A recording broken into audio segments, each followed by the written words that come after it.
Hello everyone. आज हम UPSC के जो नोटिफिकेशन के बारे में बात करेंगे। सबसे पहली बात, जो यूपीएससी का नोटिफिकेशन जो 14 तारीख को आना था, 14/01/2026 को आना था, वो अब तक नहीं आया। ठीक है। इसके पीछे कुछ कारण है, जैसे कि जो ऑफिशियली आया है कि उन्होंने बोला कि हमारे पास एडमिनिस्ट्रेटिव रीजन है जिसकी वजह से हम अभी फॉर्म को नहीं लेके आए। ठीक है।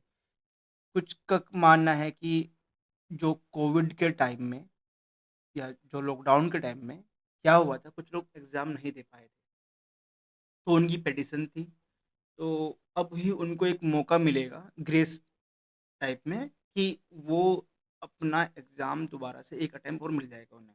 बट ये सिर्फ़ उनके लिए है जो जिनका लास्ट अटेम्प्ट था और जो एग्ज़ाम नहीं दे पाए थे। ठीक है? तो इसमें हर किसी को खुशी नहीं मनाना कि हर किसी को अटेम्प्ट मिलेगा, नहीं, सिर्फ़ उन्हीं को मिलेगा जिनको जो छूटे थे उस टाइम पे। ठीक है? दूसरा, क्या कहते हैं कि अभी वैकेंसी फाइनलाइज़ नहीं हुई है शायद से, ये भी चीज़ हो सकती है, ठीक है? क्योंकि वैकेंसी और आएगी कितनी, अप्रॉक्स 900 से लेके 1200 तक की रेंज में ही रहेगी, इससे ना कम होगी इस बैरियर से, ना इस बैरियर से ज़्यादा होगी, तो मान के चलना है। एक चीज़ अच्छी बात ये हुई है कि इस बार यूपीएससी क्या करेगा कि वो प्री के बाद ही आपको प्रोविज़नल आंसर की देगा, प्रीलिम्स वाले, ठीक है? तो अभी तक हमारे पास सिर्फ़ इतना था कि फॉर्म नहीं आ रहा है, उसके बारे में देख लिया और ज़्यादा पैनिक नहीं होना है। डोंट पैनिक, ठीक है? आपको क्या करना है कि आपका जो मोमेंटम है ना, जो आपकी तैयारी का प्रोसेस है, जो बना हुआ है, उसको मेंटेन करके रखना है। ऐसा ना हो कि जैसे कि आप तैयारी कर रहे हो, आप बार-बार ये सोचो कि एग्ज़ाम की डेट कब होगा, क्या एग्ज़ाम पोस्टपोन होगा, फॉर्म कब आएगा, कब, ऐसा कुछ नहीं सोचना है। और अगर आपको लगे कि आपके दिमाग में ये चीज़ आ रही है, तो जस्ट कट ऑफ करो अभी कुछ टाइम के लिए इंटरनेट से। और किसी भी एक जिस पे ट्रस्ट करते हो, पेरेंट्स पे या दोस्त पे, उसे बोलना कि भाई जब भी फॉर्म आएँगे तो मुझे बता देना। अपने माइंड में एक सेट रखना है कि 24 मई को आपका एग्ज़ाम है और वो एग्ज़ाम उसी दिन होगा। फॉर्म आपका 1 दिन, 1 हफ्ता, 15 दिन कुछ भी आए, वो जब आएगा आप भर देना। तो आपको टेंशन नहीं लेनी। अब हम बात करते हैं थोड़ा-सा, ठीक है? तो अभी तक हमने सिर्फ़ इतना समझा कि नोटिफ़िकेशन लेट क्यों है, ठीक है? अब बात करते हैं कि लास्ट ईयर तक हमने ओटीआर के बारे में बात की थी कि वन टाइम रजिस्ट्रेशन, बट अभी इसको नल एंड वॉइड कर दिया गया है और अभी हम बात करेंगे यूआरएन, यूनिवर्सल रिजर्वेशन, ठीक है? Universal registration number, universal registration number, इस पे बात करेंगे।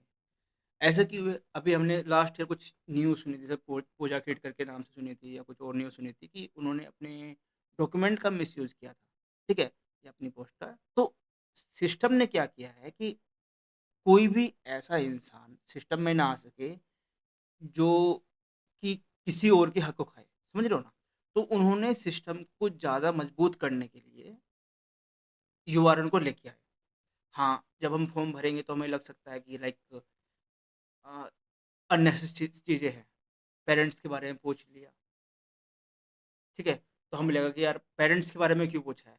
एग्ज़ाम तो हमें देना है ना, पेरेंट्स को तो नहीं देना, तो फिर पूछा क्यों है? और ये भी ऑप्शन आ सकता है ना कि अभी क्यों पूछ रहे हैं ना, जब जब आपका प्रीलिम्स हो जाएगा, मेन से पूछ लीजिएगा। अभी क्यों पूछा है इसके पीछे की जहाँ तक मुझे लगता है वजह क्या है? पेरेंट्स के सोर्स पे कोई अपने डॉक्यूमेंट को आगे-पीछे कर दे, फिर बाद में क्या था कि उसके पेरेंट्स लोकसभा में थे, राइट? तो पेरेंट्स पे आ गया कि वो थे, उन्होंने पावर का यूज़ किया। तो उन्होंने पहले से ही खत्म कर दिया कि हमें पहले से पता हो कि इसके परिवार में कौन क्या है। पहली चीज़ तो ये हो गई कि दूसरा चीज़ कि इनकम के बारे में कि कुछ की इनकम आया कि वो ईडब्ल्यूएस या ओबीसी, एनसीएल में नहीं थे कोई और तभी उन्हें बेनिफिट मिला। तो इसको थोड़ा-सा स्ट्रिक्ट किया गया है। तो ये आई थिंक स्ट्रिक्टनेस ज़रूरी है अगर आपको ऊपर तक पहुँचने में कुछ किसी को रोकना है, कोई गलत इंसान को। अब ये क्वेश्चन ये आएगा कि प्रीलिम्स के टाइम पे क्यों, मेंस के टाइम पे करवा लो। प्रीलिम्स के टाइम पे कराने का मतलब, जहाँ तक मैं समझता हूँ, उसका मतलब ये है कि देखो, अगर सपोज़ करो 1000 वैकेंसी आती है तो कितने लोग प्रीलिम्स पास करते हैं? पहले तो ये देखो। और उसमें 1-2 बंदा भी ऐसा हो गया जो कि अपना गलत डॉक्यूमेंट की वजह से या गलत सोर्स की वजह से वो प्रीलिम्स पास कर लेता है। तो कुछ लोगों का जो प्रीलिम्स पास कर सकते थे, इन लोगों की वजह से उनका प्रीलिम्स नहीं हुआ। इसलिए मैं बिल्कुल सहमत हूँ कि प्रीलिम्स टाइम पे ही इतने सारे चीज़ कर दी जाए ताकि बाद में कोई प्रीलिम्स से भी अपने आप को ये ना कह सके कि हाँ, मेरा धोखा हुआ है। सपोज़ 10 वैकेंसी है, 1000 लोगों को पास करना है प्रीलिम्स में। उसमें 7-8 लोग ऐसे हो गए जो कि मिसयूज़ किया उन्होंने पावर का, ठीक है? तो अब बताइए क्या ये चीज़ प्रीलिम्स में नहीं होनी चाहिए? उन 7 इंसान का या 5-6 इंसान का जो उनकी जगह होने थे वहाँ पे पर वो नहीं हो पाए।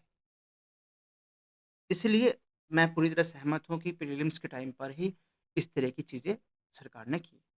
हाँ, फॉर्म भरने में प्रॉब्लम आएगी, ये बात बहुत है कि बहुत जेन्युइन है क्योंकि जब लास्ट टाइम मैंने ओटीआर भरा था, हालत ख़राब हो गई थी सीरियसली। फॉर्म भरने में इतनी प्रॉब्लम हुई थी ना कि क्या ही बताऊँ। बट कोई बात नहीं, कुछ चीज़ें प्रॉब्लम्स स्टार्टिंग में क्रिएट कर सकती है पर वो बाद में आपको फ़ायदे देती है। जैसे कि आप यूपीएससी की तैयारी करते हैं, आपको बहुत मेहनत लगती है। बट जब अगर आप एक बार इस पड़ाव से पार करके आप जॉब पे चले जाते हैं, तो आप हमेशा खुश रहते हैं। समझ रहे हो? इसमें भी कि आपने वो अचीव कर लिया जो आप चाहते थे, जो बहुत से लोग नहीं कर पाए। ठीक है? चलो ठीक है। अब बात करते हैं कि हम ओटीआर से यूआरएन पे आ गए और हमें बहुत सारी डिटेल यहाँ पे भरनी है। रीज़न मैंने बता दिया कि मैं क्या सोचता हूँ कि इसके बारे में। बाकी कुछ लोग इसका अपोज़ भी कर सकते हैं कि अभी डिटेल क्यों माँगी? मेरा जो मानना था मैंने आपको बता दिया। अब यहाँ पर आपको डॉक्यूमेंट्स की ज़रूरत भी पड़ेगी। जैसे कि अभी जैसे कि हम ओटीआर भरे थे, हमारे पास हमने कास्ट सर्टिफ़िकेट देखा था, हमने देखा था इनकम सर्टिफ़िकेट, हमने देखा था कि पैन कार्ड भी माँगा था, मॉम-डैड तक का भी, कि उनके पास है नहीं, वो कहाँ से बिलॉन्ग करते हैं ये तक। तो ये बेसिक डॉक्यूमेंट जो ओटीआर के मुझे याद है और जो आपको भी पता है। अब थोड़ा आगे बढ़ते हैं। बेसिकली मैं आपको जो बता रहा हूँ, ये चीज़ मैं पहले देख चुका हूँ, पहले पढ़ चुका हूँ और पढ़ने के बाद ही जो मैंने अपने डॉक्यूमेंट्स बनाए थे, बताने के लिए, उन्हीं के थ्रू मैं आपको बता रहा हूँ। कुछ चीज़ें जो कॉमन है, जो हम सब जानते हैं, जैसे कि जो जनरल कैटेगरी होता है, ओबीसी होता है या ठीक है, एससी, एसटी होता है या फिर हमारे हो गया पीडब्ल्यूडी ठीक है? पीडब्ल्यूडी और हमारे हो गया आपका ईडब्ल्यूएस हो गया, ठीक है? ईडब्ल्यूएस को अलग करते हैं। देखो जनरल में कोई भी हो, आपको कितने टाइम मिलते हैं? 6 कितना हो गया? ओबीसी में 9 टाइम मिलते हैं, इसमें 11 टाइम मिलते हैं, इसमें भी अनलिमिटेड। अब ईडब्ल्यूएस को बस फ़ायदा इतना है कि आपकी कट ऑफ थोड़ी कम जाती है, कट ऑफ में फ़ायदा आ जाता है, बाकी अभी उसमें कुछ ज़्यादा फ़ायदा नहीं है, ठीक है? अब बात करते हैं कि इस चीज़ को थोड़ा-सा एलाबोरेट करते हैं, इसी चीज़ को, ठीक है? देखिए, जैसे कि हमारे पास जनरल कैटेगरी की बात करते हैं, इसमें हमें 32 साल तक मैक्सिमम और मिनिमम 21 साल तक की कैटेगरी के लोग जा सकते हैं मिनिमम, ठीक है? तो इसका मतलब अगर हम देखा जाए कि यहाँ पे 2 अगस्त 1994 से 01 अगस्त 1919 सॉरी 2005 2005 यहीं तक के लोग इसमें जा पाएँगे, फॉर्म भर पाएँगे। कहने का मतलब ये है कि जिन लोगों का भी डेट ऑफ बर्थ इन तारीख के बिटवीन में आती है, वो ही फॉर्म भर सकता है, बट दूसरा फॉर्म नहीं भर सकता, ठीक है? वहाँ बात करें अगर हम ओबीसी की, क्राइटेरिया सेम रहता है, बट आपको यहाँ पे 3 ईयर का एक्सटेंशन मिल जाता है। यहाँ पे आपके 6 अटेम्प्ट होते हैं, बट यहाँ पे 6 अटेम्प्ट तो यहाँ से मिल जाए, 3 यहाँ से, तो यहाँ पे 9 अटेम्प्ट हो जाते हैं, ठीक है? अब क्या हो गया जो पीडब्ल्यूडी होते हैं, वो अगर सपोज़ करो कि हमारे पास ओबीसी, एससी, एसटी इनका भी सेम चीज़ है। आपको 21 से लेके 32 तक तो होते ही है, प्लस इनको 10 ईयर एडिशनल छूट मिलती है। इसका मतलब आपके पास अनलिमिटेड अटेम्प्ट मिल जाते हैं, ठीक है? अब हम बात करते हैं पीडब्ल्यूबीडी।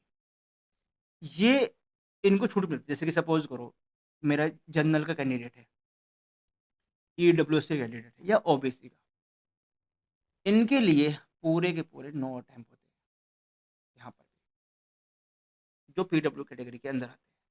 वहीं अगर बात करें एससी, एसटी अगर यहाँ पे भी आते हैं तो उनके अनलिमिटेड अटेम्प्ट होते हैं।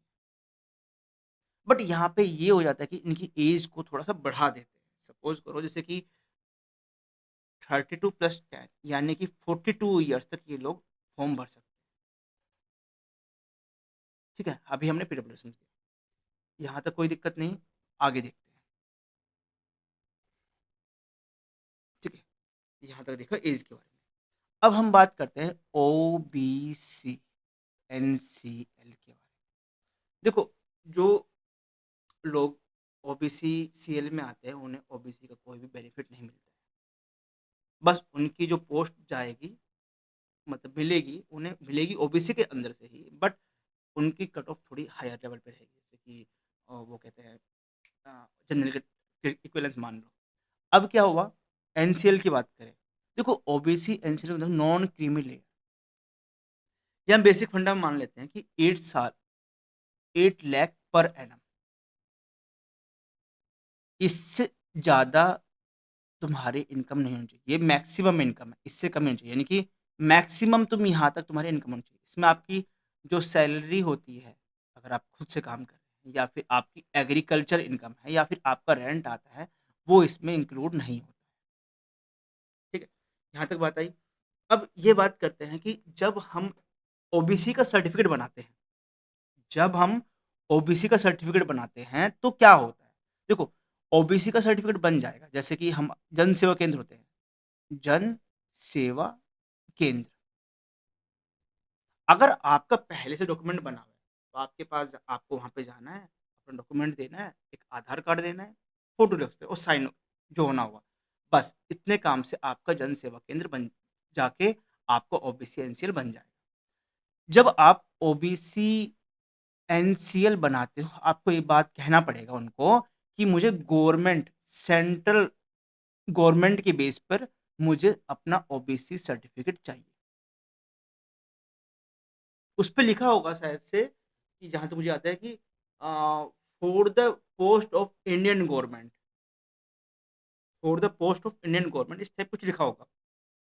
Caste certificate for the post of Indian government, ठीक है? या सेंट्रल गवर्नमेंट, इतना आ जाएगा।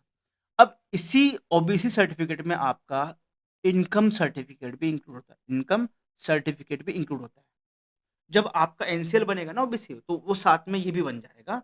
बट आपको ध्यान ये रखना है कि उसमें जो डाटा हो के हिसाब से बने वो 2022 से 2023, 2023 से 2024, 2024 से 2025 के डाटा के बेस पे, फाइनेंशियल स्टेटमेंट के बेस पे तुम्हारा ये इनकम सर्टिफिकेट बनना चाहिए। तभी आपका ये ओबीसी का NCL certificate with income certificate valid होगा। अगर आपने ऐसा नहीं किया तो ये आपका वैलिड नहीं कहलाएगा। यहाँ पर एक चीज़ और देखने की बात है कि यहाँ पे कट ऑफ डेट होती है। क्या होती है? Cut off date. Cut off date. इसमें का क्या मतलब है? जो लास्ट ईयर के अकॉर्डिंग है कि हम 01 अप्रैल से लेके जो हमारे पास फाइनेंशियल स्टार्ट होता है 2025 से, देखो जब भी फॉर्म की लास्ट डेट होगी, सपोज़ करो जैसे कि पहले था 11 फरवरी को खत्म हो जाएगा पुस्तक, तो उससे पहले तक, तो ये बात मान मान के चलो कि फॉर्म सबमिट की लास्ट डेट तक, फॉर्म जब भी सबमिट होगा, उसकी लास्ट डेट से पहले तक आप ये कर सकते हो। लास्ट डेट के बाद नहीं, फॉर्म सबमिट होने की लास्ट डेट के पहले तक आप ये कर सकते हो। अभी वो डेट बाद में डिसाइड होगा, जब फॉर्म आएगा वो उसमें पता लगेगा। बट ये बात मान के चलो कि जब भी फॉर्म सबमिट हो जाएगा ना, उससे 1 दिन 2 दिन पहले की डेट आपको देंगे, कट ऑफ डेट्स में, ठीक है? एक चीज़ और, ओबीसी सर्टिफिकेट से कुछ कुछ कास्ट ऐसी होती है जो एक स्टेट में ओबीसी में और दूसरे स्टेट में जनरल में हो सकती है। इसीलिए सेंट्रल में एक रूल है, अगर आपको गवर्नमेंट जॉब के लिए अप्लाई करना है सेंटर में, तो आपकी कास्ट को सेंट्रल लेवल पे ओबीसी में होना पड़ेगा। स्टेट और सेंटर की लिस्ट अलग-अलग होती है, पहली चीज़ तो ये रही। इसलिए जब आप सर्टिफ़िकेट बनाओ, तो आपको गवर्नमेंट लेवल पे ही बनवाना है, सेंट्रल लेवल पे बनवाना है।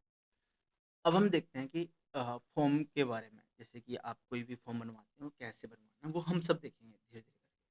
बट आपको यही चीज़ याद रखना है, अगर आप सपोज़ करो आप ईडब्ल्यूएस के बारे में बनवा रहे हो, उसकी कट ऑफ डेट भी कितनी होगी? 1 अप्रैल से लेके 2025 से लेके जब तक फॉर्म सबमिट नहीं होगा, उसकी 1-2 दिन पहले तक की आपको डेट मिलेगी। ये 2026 आएगा, ये मान लो फ़ेब आएगा, डेट कुछ भी हो सकती है, ठीक है? यहाँ तक हो गया।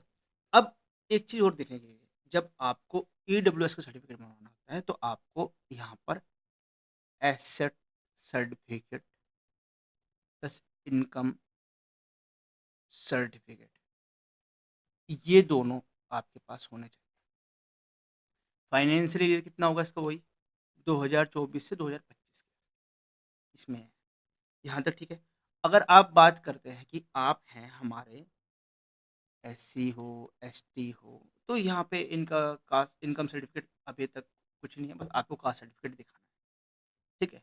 आप एससी, एसटी हो, ओबीसी हैं, ठीक है? या फिर पीडब्ल्यूबीडी हैं, ठीक है? आपको रिलैक्सेशन चाहिए या फिर आपको चाहिए रिज़र्वेशन। तो आपको एक कट ऑफ डेट जो आएगी फॉर्म सबमिट होने के पहले तक, फ़ेब में आएगी 2026 में, इस डेट के पहले तक आपको आपके सारे डॉक्यूमेंट रेडी होने चाहिए। अगर आप आपके डॉक्यूमेंट रेडी नहीं करवाएँगे, तो आपको रिज़र्वेशन या रिलैक्सेशन से कोई फ़ायदा नहीं मिलेगा, कोई भी फ़ायदा नहीं मिलेगा, ठीक है? यहाँ तक बात समझ में आई? अब ठीक है, अब देखो क्योंकि अभी हम ओटीआर से you universal UN universal registration number की तरफ गए हैं, ठीक है?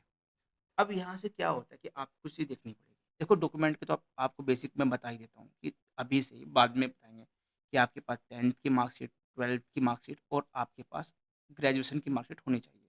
अगर है तो ओके है, अगर नहीं है तो आपको मेंस के बाद वो आपको दिखानी ही होगी।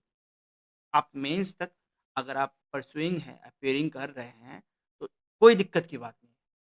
आप एग्ज़ाम दो और मेंस से के बाद आपको वो चीज़ देनी ही पड़ेगी। आपको मेंस तक छूट मिली है कि आप मेंस तक अपनी ग्रेजुएशन की डिग्री नहीं दो, कोई दिक्कत नहीं है। लेकिन अगर आपके पास किसी के पास पोस्ट ग्रेजुएशन है, उसके पास पे वो सब यहाँ पे दे सकते हैं। आपके पास डॉक्यूमेंट में आधार हो, वोटर आईडी कार्ड हो, पासपोर्ट हो, गवर्नमेंट इश्यू आईडी कार्ड हो, इस तरह के जो भी आईडी कार्ड है वो चलेंगे। आपके पास अगर कास्ट का है, कास्ट सर्टिफ़िकेट हो, ठीक है? आपके यहाँ पे डोमिसाइल कोई नहीं पूछेगा, सेंटर की डोमिसाइल कोई नहीं पूछेगा। कास्ट सर्टिफ़िकेट हो गया, इनकम सर्टिफ़िकेट हो गया, अगर कोई पीडब्ल्यूडी में है तो उसको उसका सर्टिफ़िकेट चाहिएगा। ना ठीक हो गया? अब डीएल भी यहाँ पे चल जाएगा, सर्टिफ़िकेट की बात यहाँ पे आ गई। अब हम बात करते हैं थोड़ी-सी फ़ोटोज़ को लेके। फ़ोटो के बारे में थोड़ा क्या है कि देखो, सपोज़ करो कि आप फ़ोटो आप फ़ॉर्म भर रहे हो 26 फ़ेब को, बात मान के चलो। तो अगर आपकी फ़ॉर्म भरने की 26 फ़ेब है तो उसके 10 माइनस करो, यानी कि 16 फ़ेब के बाद से आपका फ़ोटो खींचना चाहिए, फ़ोटो कैप्चर। यानी कि आपको सिर्फ़ 10 दिन मैक्सिमम पुराना ले सकते हो। फ़ोटो अगर आपका है, इसमें आपका नाम होना चाहिए, आपने किस डेट में खिंचवाया है वो होना चाहिए और इस फ़ोटो में सिर्फ़ आपका फेस ही आना चाहिए और थोड़ी-सी गर्दन जैसे कि सपोज़ करो कि एक आदमी है, तो इसका चेहरा यहाँ तक आया और ये गर्दन आ गई, बस इतना और ज़्यादा कुछ नहीं। यानी कि 3/4 यानी 75% पर आपका सिर्फ़ फेस होना चाहिए।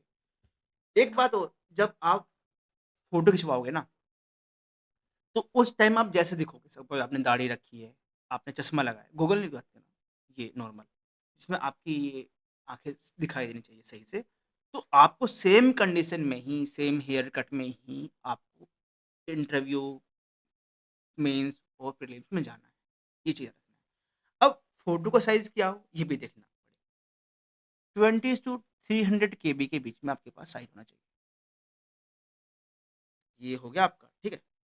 और डेट मेंशन हो गई और नेम मेंशन हो गया, साइज़। और हाँ, इसका जो फ़ाइल टाइप होगा ना, फ़ाइल टाइप जो होगा फ़ोटो का, वो होगा dot JP JP JPG, file type ये होगा। तो जब भी आप फ़ोटो सेव करो, इस फ़ॉर्मेट में फ़ोटो होनी चाहिए। सेम क्राइटेरिया हमारा किसके लिए होगा? साइन के लिए। साइन को भी मतलब उसमें स डेट ये तो 10 दिन पहले का, बट ये है कि न्यू साइन हो तो ज़्यादा अच्छा रहेगा। एक पेपर पे लेना, साइन करना, उसकी फ़ोटो खींचना और बैकग्राउंड व्हाइट कर देना, इतना और ब्लैक पेन से फ़ोटो खींचनी है।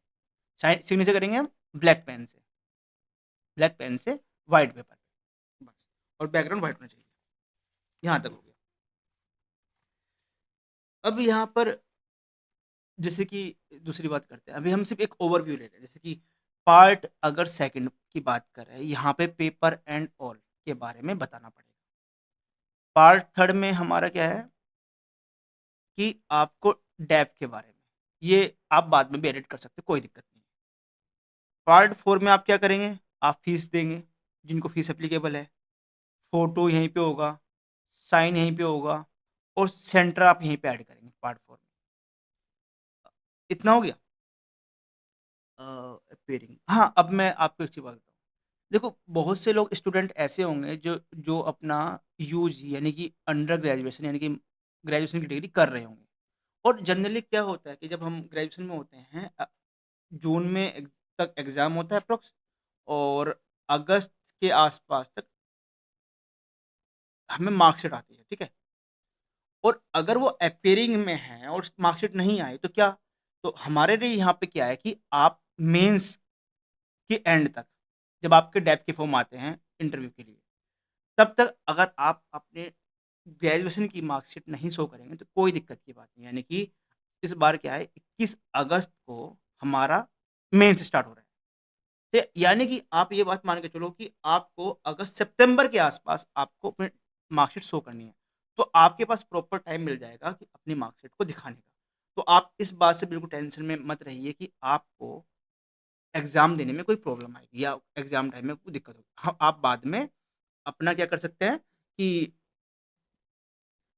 अ, बाद में अपनी मार्कशीट सबमिट कर सकते हैं जब डेफ का फॉर्म भरेंगे। यहाँ तक कोई दिक्कत की बात नहीं है। अब आगे देखते हैं, ठीक है? अब आपके पास जैसे नेम चेंज होगा, अगर आप नेम चेंज करते हैं, तब क्या करना है? देखो, नेम 2 तरह से चेंज हो सकता है, जैसे कि मेरा नाम विक्की है, ऑफ़िशियल, दोस्त मुझे कृष्णा नाम से जानते हैं।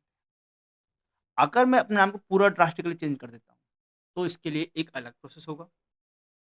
अगर मैं इस नाम में थोड़ा-सा मुझे एक गलती मान लो कि विक्की करना है, ये क्लेरिकल मिस्टेक है, स्पेलिंग मिस्टेक है, इसमें अलग होगा। इसमें सिंपल एक एफिडेविट होगा कचेरी से, उससे काम कर जाएगा। बट अगर मुझे अपना पूरा ही नाम चेंज करना है, अगर मुझे अपना पूरा ही नाम चेंज, इसके लिए थोड़ा दिक्कत है। पहले हमें इसमें गैजेट में लिखवाना पड़ेगा, ठीक है? उसके बाद न्यूज़पेपर में करवाना पड़ेगा, फिर उसको क्या कहते हैं, गैजेट हो गया, न्यूज़पेपर हो गया, जो भी हमारा प्रोफ़ार्मा होगा, उसको लिख के हमें एक वो होती है, दिल्ली में एक इंस्टीट्यूट है, प्लेस है, मतलब डिपार्टमेंट है, वहाँ पे आपको भेजना है। वो आगे मैं बताऊँगा एक साथ ही। तो ऐसे करके, एक मैं सपोज़ कोई मैरिड वूमन है, उसको नाम चेंज करना है। पहली से ज़रूरत तो ये है कि वो नाम चेंज ही ना करे। जो नाम है शादी से पहले का उसी में दे। जॉब के बाद कर ले। वरना अगर शादी के बाद करना है तो आपको मैरिज सर्टिफ़िकेट देना पड़ेगा और ये पूरा गैजेट क में लिखवा क करवाना पड़ेगा, अखबार में छपवाना पड़ेगा 2, एक नेशनल, एक रीजनल, ठीक है? एक रीजनल, उसके बाद आपको उस फ़ॉर्मेट को आपको भेजना पड़ेगा दिल्ली में, ठीक है? तो ये बहुत हेक्टिक हो जाएगा। तो इससे सबसे बेस्ट है कि आप सिंपल कुछ मत सोचें। आपके जो शादी से पहले के डॉक्यूमेंट थे, नाम-वाम था, उसी का यूज़ करें, जॉब के बाद आराम से करना।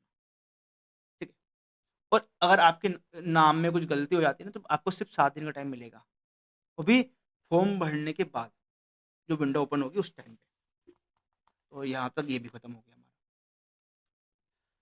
अब ये चीज़ इम्पोर्टेंट है।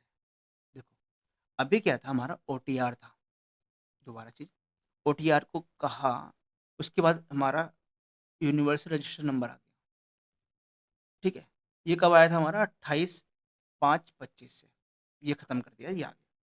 सबसे पहले जब हम यूआरएन बनाएँगे तो क्या करना है, इस बारे में बात करते हैं। सबसे पहले आपको अपना अकाउंट क्रिएट करना होगा। इसके बाद जब आपका अकाउंट क्रिएट हो जाएगा, तब आपको यूआरएन नंबर मिलेगा। यहाँ पर फिर एप्लीकेशन करना पड़ेगा, ये बहुत आसान है, नॉर्मल है, जैसे पहले होता था। और रिलेटेड इन्फॉर्मेशन, ये भी नॉर्मल है, ओटीआर जैसे मान लो, लेकिन ये थोड़ा अलग होगा।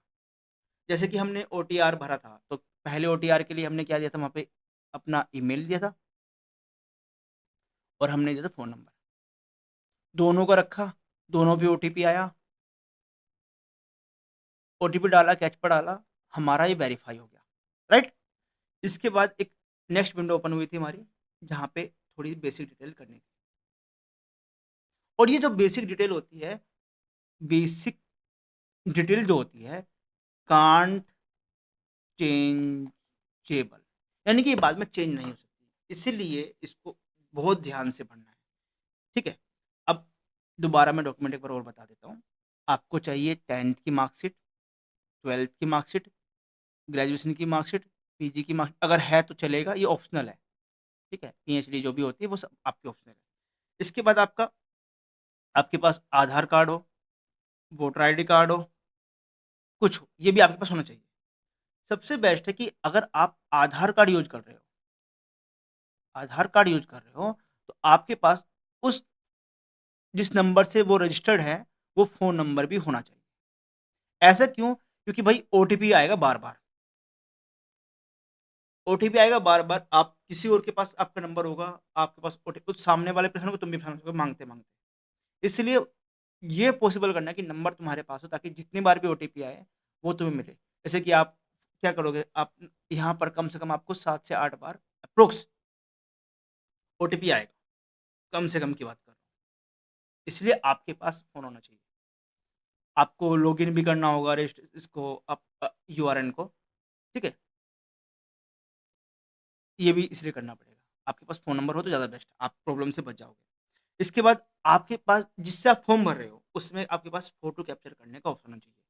जिसमें आप फॉर्म भर रहे हो, उसमें फ़ोटो कैप्चर करने का ऑप्शन हो, क्योंकि आपसे इससे लाइव फ़ोटो भी माँगेगा। आपके पास कैटेगरी का सर्टिफ़िकेट हो, जैसे कास्ट का, ओबीसी, एससी, एसटी, ईडब्ल्यूएस जो भी होगा। ये आपके पास इम्पोर्टेंट डॉक्यूमेंट होने चाहिए, अगर आपको फॉर्म भरना है। ये क्या हुआ हमारे इम्पोर्टेंट डॉक्यूमेंट। यहाँ तो कोई दिक्कत नहीं। अब आगे देख लेते हैं, आगे हमें क्या देखना है। सबसे पहले जैसे मैंने बताया, क्रिएट अकाउंट किया हमने, ठीक है?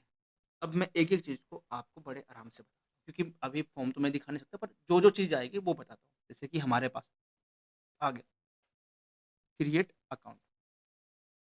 यहाँ पर आपको अपनी ईमेल एंड फ़ोन नंबर को डालना है, उन्हें वेरीफ़ाई करना है ओटीपी से, और इसके बाद आपको पास एक पासवर्ड क्रिएट करना पड़ेगा। यहाँ पे वेरीफ़ाई करना है, फिर पासवर्ड भी ऐसा होना चाहिए, ऐसा नहीं कुछ भी, एक जैसे मैं बताता हूँ, जैसे कि मेरा नाम है, तो मैंने फर्स्ट लेटर इनिशियल डाल दिया अपने नाम का कैपिटल में। सेकंड, बाद के सारे मैंने डाला स्मॉल लेटर में, स्मॉल में। एक आपके पास होना चाहिए क्या, एक स्पेशल कैरेक्टर जिसमें आपका एट द रेट हो जाता है, या ये हो गया, डॉलर कुछ भी हो सकता है, वो उसके को देख लेना, और फिर आपको एक नंबर डालना है, जैसे 729 ऐसे डालना है। तो इस तरह से आपको हर कैटेगरी का एक-एक नंबर मिनिमम से यूज़ करना है, ताकि अपना पासवर्ड क्रिएट कर सकें। पासवर्ड अगर आप भूल गए, कोई दिक्कत की बात नहीं है, दोबारा से आप क्रिएट कर सकते हो। बट अपनी ओरिजिनल इन्फॉर्मेशन को, अपनी बेसिक इन्फॉर्मेशन को आप गलत मत करना, ये आपको प्रॉब्लम में क्रिएट कर देगा। इसके बाद आपको लॉगिन के ऑप्शन मिलेंगे। आपने अकाउंट अकाउंट हो गया हमारा क्रिएट, ठीक है? अब आपको लॉगिन के ऑप्शन मिलेंगे। कैसे? आप चाहो तो अपने मोबाइल नंबर और ओटीपी के थ्रू लॉगिन कर सकते हो। आप चाहो अपने ईमेल आईडी और ओटीपी के थ्रू क्रिएट कर सकते हो, लॉगिन कर सकते हो, या फिर आप चाहो तो यूआरएन नंबर और पासवर्ड के थ्रू आप लॉगिन कर सकते हो, इन तीनों चीज़ के थ्रू। जैसे ही हम पहले प्रोसेस कर देंगे ना इन दोनों को, हमें एक यूआरएन नंबर नाम मिल जाएगा पासवर्ड की तरह। यहाँ तक हमारा खत्म हो गया। अब यहाँ पे एक चीज़ देखने की बात हो रही है, बहुत, जब आप कोई भी फाइल डाउनलोड करोगे, उस फाइल का स्पेसिफिक नाम होगा। जैसे हम लास्ट ईयर की बात करें, तो वहाँ पे बोर्ड सर्टिफिकेट हो गया, नेम चेंज हो गया, एक स्पेशल नाम दिया, जैसे कि अगर आपको आपको 10th की मार्कशीट जमा करनी है, तो आपके यहाँ पे क्या नाम आएगा? बोर्ड अंडरस्कोर और सर्टिफिकेट।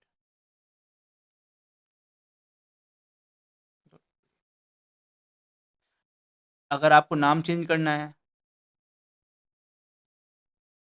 तो नेम अंडरस्कोर चेंज। तो ये जो नाम है ना, जब नोटिफिकेशन आएगा तो उसमें हम देख लेंगे एक बार कि इस बार भी सेम रखना है या चेंज करना है, क्योंकि ये जो इन्फॉर्मेशन है वो हमने देखी तो है अभी बार के लिए, पर फिर भी एक बार नोटिफिकेशन देख लेंगे तो क्या ही हो जाएगा, कि नाम ना चेंज कर दे, वैसे तो यही भरनी होती है। अब इतना हो गया। एक और आपके पास पैन कार्ड अगर है तो अच्छी बात है। वैसे पेरेंट्स का मांगते हैं, उनका भी रख लोगे तो सही बात है, अगर है तो उनके पास, ठीक है? तो ये आपके पास होना चाहिए। अब यहाँ पर एक मेन इम्पोर्टेंट चीज़, जैसे कि मैंने आपको बता दिया कि ये चीज़ चाहिए होती है, नाम ऐसे करना है। अब आपका एक बेसिक फॉर्म आएगा, basic detail. Remember, you can't change it later. 7 दिन का विंडो मिलेगा, वो तब भी नहीं। बहुत rare of the rare chance में आपको ऐसे मिलेगा। तो यहाँ पे आपको 10th के बेस पे अपना नाम लिखना है, ठीक है? आपको यहाँ पे अपने 10th का सर्टिफिकेट नंबर, बोर्ड का नेम लिखना है, आपको ईयर ऑफ पासिंग लिखना है, और साथ ही रोल नंबर या फिर रजिस्ट्रेशन नंबर आपको लिखना होगा। फाइल नेम आपको 10th की मार्कशीट अगर जमा करनी है, बोर्ड सर्टिफिकेट, जो ये हमें पता लग जाएगा, वहीं पे लिखा होगा कि किस नाम सेव करनी है, ठीक है? तो आपका आधार का मोबाइल नंबर, उसी पे ओटीपी आएगा, आपके फादर का नाम, मम्मी का नाम। अगर नेम चेंज है तो उसके लिए सपोर्टिंग डॉक्यूमेंट आपको देने पड़ेंगे, ठीक है? यहाँ तक हुआ। सपोर्टिंग डॉक्यूमेंट क्या है मैं आपको पीछे बताऊंगा आगे। अब इसके बाद आता है कॉमन एप्लीकेशन फॉर्म। ये तो एक बेसिक फॉर्म है, can't change again. Common application form में क्या आ गया कि पर्सनल प्रोफाइल आ गया। सेकंड फेज क्या है? Common application form. इसमें क्या होगा? पर्सनल प्रोफाइल, जैसे कि मम्मी पापा का नाम क्या है, मॉम डैड का नेम क्या है, आप मैरिड हो या अनमैरिड हो, ठीक है, या आपकी नेशनलिटी क्या है, आप वो सब बताएंगे यहाँ। इसके बाद यहीं पर आपका आ जाएगा कि आपके फादर का नाम क्या है, वो क्या वर्क करते हैं, उनके अन्य साधन क्या है, ठीक है? इसी के बाद आपका आता है, इसी के बाद क्या आता है? इसी के बाद आता है कि आपको अपनी सोशल कैटेगरी प्रोफाइल बनानी थी, जैसे कि आप जनरल हैं, ओबीसी हैं, एससी हैं, एसटी, जो भी हैं, आपको यहाँ पे डिटेल एंट्री करनी होती है। साथ में डॉक्यूमेंट भी आगे आएंगे। फिर अगर आप डिसेबिलिटी का आपके पास प्रोफाइल है, तो आप उसको भी एंट्री करेंगे इसके बाद। इसके बाद आपका एड्रेस आ जाएगा। एड्रेस आपका परमानेंट और एक टेम्परेरी, दोनों को देना पड़ेगा। इसके बाद आपकी एजुकेशन। एजुकेशन में ये कि आप 10th 12th और अंडर ग्रेजुएट तक कर सकते हैं। उसके बाद आपके पास एक ऐड ऑन का ऑप्शन आएगा, ऐड का, जिसमें आप अपनी पीजी या पीएचडी टाइप जो भी एक्स्ट्रा डिग्री है, जो आपके करिकुलर वो डाल सकते हैं, एक्सपीरियंस डाल सकते हैं, ठीक है, या करिकुलर जो भी आपके पास है वो डाल सकते हैं, ठीक है? अब यहाँ तक बात आ गई। अब सबसे लास्ट टॉपिक हमारा आ जाता है यहाँ पर।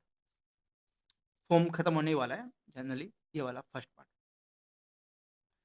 आपके पास इतना हो गया, आपका बेसिक फॉर्म भर गया। अब फिर बेसिकली आपको वही क्या स्टार्टिंग में जो मैंने बताया था कि पोस्ट सिलेक्ट करनी है, कोई डेप्थ भरना है, वो नॉर्मल चीज़ है, वो आराम से हो जाएगा। यही चीज़ भारी था। अब यहाँ पे हम आ जाते हैं सर्टिफ़िकेट कैसे अप्लाई करना है, कैसे बनेगा? देखो, सबसे पहली चीज़ करते हैं नेम चेंज। नेम चेंज मैंने बता दिया कि या तो पूरा नाम चेंज हो जाएगा, कंप्लीट नाम चेंज, या माइनर मिस्टेक होगी, या फिर शादी हो गई होगी, राइट? तो अभी हम बात करते हैं कि अगर पूरी तरह नाम चेंज हो गए, पूरी तरह नाम चेंज हो गया, तो हमें गैजेट में नोटिफ़िकेशन देना पड़ेगा, ठीक है? हमें स्टैम्प पेपर पे लिखवाना पड़ेगा, 10 से ₹100 तक की वैल्यू के स्टैम्प पेपर लिखवाना पड़ेगा, और उस पे लिखना होगा कि ओल्ड नेम क्या है, न्यू नेम क्या है। नेम चेंज क्यों कर रहे हैं? इतना होने के बाद इसको हम क्या करेंगे, इसको जब पूरी तरह नाम चेंज कर रहे हैं, department of publication, civil line, Delhi में उसको सेंड करना पड़ेगा पोस्ट, और ये यहाँ से आपको वेरीफाई करेंगे। साथ ही साथ आपको जब आप गैजेट में नोटिफिकेशन करेंगे ना, तो क्या करना पड़ेगा आपको, इसको 2 न्यूज़पेपर में पब्लिश भी करना पड़ेगा। एक नेशनल होना चाहिए, एक रीजनल होना चाहिए। ये हो गया। अगर आपका सिर्फ़ माइनर चेंज है, स्पेलिंग की मिस्टेक है, तो सिर्फ़ आपको कुछ नहीं करना है, आपको सिर्फ़ एक एफिडेविट देना है, बस, और उसमें सब कुछ मेंशन हो जाएगा। मैरिड है, सबसे बेस्ट बात है कि आप जो पुराने वाला वो रखिए, अदरवाइज़ आपको बहुत सारे काम करने पड़ेंगे। आपको ये सारे काम करने पड़ेंगे। आपको मैरिज का सर्टिफ़िकेट भी लगाना पड़ेगा, तो आप बहुत डिफ़िकल्ट हो जाएगा इस टाइम आपके लिए करना। तो आप सिंपल अपने शादी की पहली वाली प्रोफ़ाइल यूज़ करें। यहाँ पे जब आप डॉक्यूमेंट भेजोगे, क्या-क्या भेजना है? सब कुछ, ग्रेड नोटिफ़िकेशन, अखबार की फ़ोटो भेज देना साथ में, एफ एफ ये, और साथ में 2 पासपोर्ट साइज़ फ़ोटो अटैच करके, ठीक है? और प्रिस्क्राइब फ़ी आपकी जो फ़ीस होगी ऐसे नाम चेंज करने की, अप्रॉक्स 1100 से लेके 1500 तक के बीच में आपको पड़ेगी। अब हम बात करते हैं, देखो, डेट ऑफ बर्थ के लिए जनरली हम 10th क्लास की मार्कशीट का यूज़ करते हैं। हाँ, अब बात करते हैं सर्टिफ़िकेट की, जैसे कि ओबीसी का एनसीएल प्लस इसमें आ गया इनकम। आप ये ऑनलाइन मँगाइए। आपके यहाँ पे होगा जन सेवा केंद्र, जन सेवा केंद्र। जन सेवा केंद्र के पास आपको अपने उनसे नंबर लेना है, वो आपको प्रॉपर डॉक्यूमेंट बता देंगे। अगर आपके पास पहले बना हुआ है तो आपको पुराने वाला भेजना है, और अपना आधार और शायद से फ़ोटो, इनसे काम हो जाएगा। शायद से जाना भी पड़े साइन के लिए, बट वो आपको आपके जन सेवा केंद्र वाले बता देंगे कैसे करना है। तो आपको इनके लिए परेशान होने की ज़रूरत नहीं है। बट आपको ये देखना है कि आपको ये 1 अप्रैल 2025 से, नोटिफ़िकेशन की डेट से पहले, फरवरी में 2026 से पहले, आप इसी बीच आपका ये बना होना चाहिए, ठीक है? जब आप ये सर्टिफ़िकेट बना लेंगे, ठीक है? तो आपको ये ध्यान रखना है, जब आप इसको अपलोड करेंगे ना डॉक्यूमेंट को, आपको साथ में एक सेल्फ अटेस्टेड फॉर्म भी सबमिट करना पड़ेगा, जिसमें आप ये बोलेंगे जो कि ये फॉर्म मेरा है और मैं इस चीज़ के लिए अप्लाई कर रहा हूँ, तो इसमें कोई त्रुटि नहीं है। यानी कि बेसिकली आप कह रहे हो कि जो भी मैं फॉर्म भर रहा हूँ, वो नॉर्मल है, उसमें कोई भी छेड़छाड़ नहीं कर रखी है मैंने। और अगर आपका किसी रीजनल लैंग्वेज में आपका बना हुआ है, तो आपको बस ये जो फॉर्म चाहिए, या तो हिंदी में हो या इंग्लिश में हो, बस ये आप ध्यान रखना। एंड बस यही था फॉर्म के बारे में कि आपको फॉर्म कैसे भरना है, कैसे नहीं। आई थिंक यहाँ पर आपकी सारी चीज़ पूरी हो चुकी है, और बस यही था। और थैंक यू, आप अभी तक रुके, आप सीरियस थे अपने फॉर्म को भरने के लिए। Thank you and all the best for your exam. And form आते रहते हैं, बस आपको शांत रहना है भरने के लिए। फॉर्म जब भी आएँगे आपको बस फॉर्म भरना है। इसके लिए आप अपना टाइम, अपने इमोशन ख़राब मत करना। जब आएगा तब भरना। ये मत करो कि फॉर्म के चक्कर में आप बैठे रहो कि कब आएगा कब नहीं। जब आएगा फॉर्म भरना आराम से, सभी फॉर्म भरेंगे, तो तुम्हारे साथ अलग क्या हो रहा है? सब कोई तो फॉर्म भरेंगे ना साथ में, तो आराम से बैठो, एन्जॉय करो, अपनी पढ़ाई करो, एग्ज़ाम जब होगा तब होगा। बस तारीख याद रखना है कि 24 मई को एग्ज़ाम होना है। थैंक यू, मिलते हैं नेक्स्ट वीडियो में।